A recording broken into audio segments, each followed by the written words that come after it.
அன்பார்ந்த மாணவ செல்வங்களே, இந்த வீடியோவில் மோல்ஸ் டு கிராம்ஸ் எப்படி கன்வெர்ட் பண்ணுறது, அதே நேரத்தில் கிராம்ஸ்லேருந்து மறுபடியும் மோல்ஸ்க்கு எப்படி கன்வெர்ட் பண்ணுறது அப்படின்னு சொல்லி பார்ப்போம். ஏன்னா இந்த கன்வர்ஷன் நிறையா ப்ராப்ளம்ஸில் வரும். ஸோ அதுக்கு என்ன ஃபார்முலா யூஸ் பண்ணுறது, எப்படி கன்வெர்ட் பண்ணுறது அப்படின்னு சொல்லி பார்ப்போம். First moles to grams. So formula எப்படின்னா, மோல் கொடுத்துருவாங்க, அதை கிராமில் கன்வெர்ட் பண்ணணும். ஸோ கொடுத்த மோலை இதில் சப்ஸ்டியூட் பண்ணணும். So moles into grams per mole. இந்த கிராம்ஸ் பர் மோல் என்னது, where grams per mole is the molar mass. First molar mass அப்படின்னு சொல்லி என்னென்னு பார்த்துருக்கோம். மோலார் மாஸ்னால் ஒன்றும் இல்லை, நம்ம ஏற்கனவே படிச்சிருக்கோம். Molar mass in grams is numerically equal to atomic molecular or formula mass in u அப்படின்னு சொல்லி படிச்சிருக்கோம்.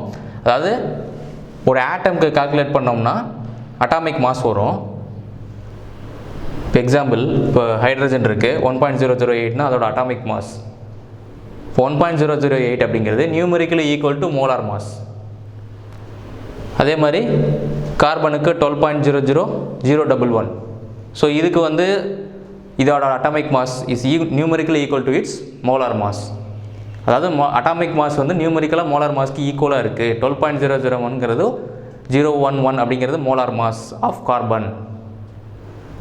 12.011 கிராம்ஸ் பெர் மோல் அப்படின்னு சொல்லி சொல்லுவாங்க. So it's molar mass. Atomic மாஸில் சொன்னால் 12.011 யூ யூனிஃபைடு மாஸ். ரெண்டுமே நியூமெரிக்கலி ஈக்குவல் தான். ஸோ அதே மாதிரி மாலிகுலர்னால் ஒன்றும் இல்லை. இப்போ CO2 அப்படின்னு சொல்கிறோம்னா carbon atoms plus oxygen atoms எல்லாம் சேர்ந்து ஒரு மாலிகுல் ஆகிடுது.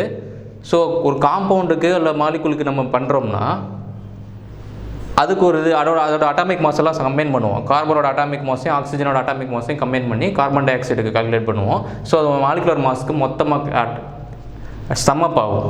ஸோ அப்படி சம்மப் ஆகும்போது அதோட வேல்யூ வரும், நியூமெரிக்கலி ஒரு வேல்யூ வரும் இல்லையா, அந்த வேல்யூ மோலார் மாஸ்க்கு ஈக்குவல் தான். அது மாலிகுலுக்கு. சரியா? இப்போ ஒரு சம் சால்வ் பண்ணுவோம், உங்களுக்கு ஈஸியாக புரிஞ்சிடும். How many grams are there in 3.79 moles of calcium bromide CaBr2. இப்போ கால்சியமோட அட்டாமிக் மாஸ் நம்மளுக்கு தெரியும், பார்த்தோம்னா 40.08 கிராம்ஸ் பெர் மோல். அதாவது இங்கே ஒரு ஆட்டம் தான் இருக்குது. So into 1 40.08. ஸோ புரோமைடோட அட்டாமிக் மாஸ் பீரியாடிக் டேபிளில் பார்த்தோம்னா 79.90 கிராம்ஸ் பெர் மோல். இங்கே 2 இருக்குது. ஸோ 2 = 159.80. ஸோ இது ரெண்டையும் ஆட் பண்ணோம்னா 40.08 + 159.80 = 199.88 கிராம்ஸ் பெர் மோல். அதாவது இந்த இடத்துல சொன்னது அட்டாமிக் மாஸ், இந்த இடத்துல சொன்னது molecular mass. It's numerical to its molar mass. Okay, இப்போ கிராம்ஸில் கன்வெர்ட் பண்ணும்போது நமக்கு என்ன கேட்டிருக்காங்க, 3.79 மோல்ஸ் ஆஃப் கால்சியம் புரோமைட்னு கேட்டிருக்காங்க. அதாவது ஒரு மோல் 199.88 கிராம்ஸ் இருந்ததுன்னா 3.79 மோல்ஸ் எவ்வளோ இருக்கும், மல்டிப்ளை பண்ணுறோம். So 758 grams of calcium bromide அப்படின்னு சொல்லி நம்மளுக்கு கிடைக்கிது. ஸோ இப்படி தான் கன்வெர்ட் பண்ணணும். இம்பார்ட்டன்ட் பாயிண்ட் ஒன்று, இந்த கிராஸ் 1 கிராஸ் 2ங்கிறதெல்லாம் மறந்துடக்கூடாது. ஏன்னா 2 புரோமைடு ஆட்டம்ஸ் இருக்குன்னா ஸோ 2 நீங்கள் சப்ஸ்டியூட் பண்ணி ஆகணும். அதை மறந்தீங்கன்னா மொத்த சம்மே தப்பாகிடும். ஓகே, உங்களுக்கு ஒரு சம் சால்வ் பண்ணுறதுக்காக கொடுக்குறேன். இதை நீங்கள் சால்வ் பண்ணி கீழே கமெண்ட் செக்ஷனில் ஆன்சர் கொடுங்க. ஸோ தட் நம்ம ஆன்சர் கரெக்டானு செக் பண்ணிக்கிடுவோம். How many grams are there in 0.572 moles of glucose C6H12O6. அதே தான் கார்பனோட அட்டாமிக் மாஸ், ஹைட்ரஜனோட அட்டாமிக் மாஸ், ஆக்சிஜனோட அட்டாமிக் மாஸோட இந்த 6 12 6 மல்டிப்ளை பண்ணி சம்மப் பண்ணி 0.572 மோல்ஸோட மல்டிப்ளை பண்ணிங்கன்னா அதோட கிராம் வேல்யூ நம்ம கன்வெர்ட் பண்ணி கொண்டாந்துடலாம். ஓகே, இதை நீங்கள் சால்வ் பண்ணி பாருங்கள். இப்போ மறுபடியும் கிராம்ஸ்லேருந்து எப்படி மோல்ஸ்க்கு இது கன்வெர்ட் பண்ணுறது அப்படின்னு சொல்லி பார்ப்போம். Grams to moles. Moles is equal to grams into, அப்படியே இன்வெர்ஷன் போனதில் பார்த்தது கிராம்ஸ் பெர் மோல். இப்போ per mole divided by grams, where 1 mole divided by grams is the invert of the molar mass.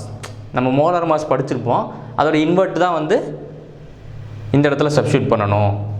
இப்போ question பாருங்கள், how many moles are there in 75.37 grams of sodium chloride NaCl.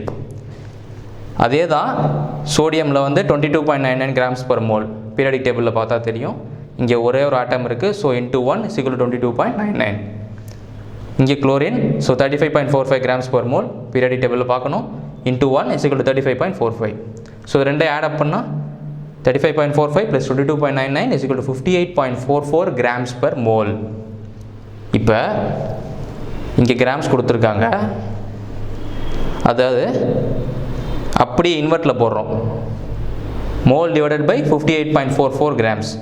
இங்கே 75.37 grams கொடுத்துருக்காங்க. So invert பண்ணும்பொழுது multiply பண்ணும்பொழுது 1.290 moles அப்படின்னு சொல்லி convert பண்ணி வந்துடும்.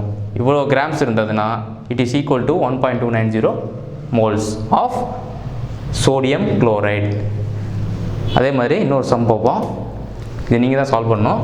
How many moles are there in 122.5 grams of magnesium hydroxide?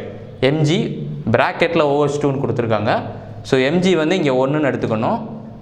Oxygen வந்து into 2, so hydrogen into 2. So அதே மாதிரி போன சம் மாதிரி நீ தான் நீங்கள் சால்வ் பண்ணணும், இன்வெர்ட்டில் போடணும். ஸோ தட் அதோட ஆன்சரும் நம்ம வந்து நீங்கள் வந்து கமெண்ட் செக்ஷனில் போடுங்க, நம்ம வெரிஃபை பண்ணிக்கிடுவோம். நீங்கள் இதை சால்வ் பண்ணும்பொழுது தான் அடுத்து வந்து ஸ்டோய்கியோமெட்ரிக் கால்குலேஷன்ஸில் வந்து கிராம்ஸ்லேருந்து மோல்ஸ் ஆகும், மறுபடியும் மோல்ஸ்லேருந்து கிராம்ஸ் ஆகும், மறுபடியும் கன்வெர்ட் பண்ண வேண்டி வரும். ஸோ இந்த சம்லாம் அவரோடய சால்வ் பண்ணி பார்த்தீங்கன்னா தான் உங்களுக்கு ஒரு ஐடியா கிடைக்கும். So thank you students. அடுத்த வீடியோவில் நம்ம வந்து ஸ்டோய்கியோமெட்ரிக் கால்குலேஷன்ஸ்க்கு போவோம். தேங்க்யூ.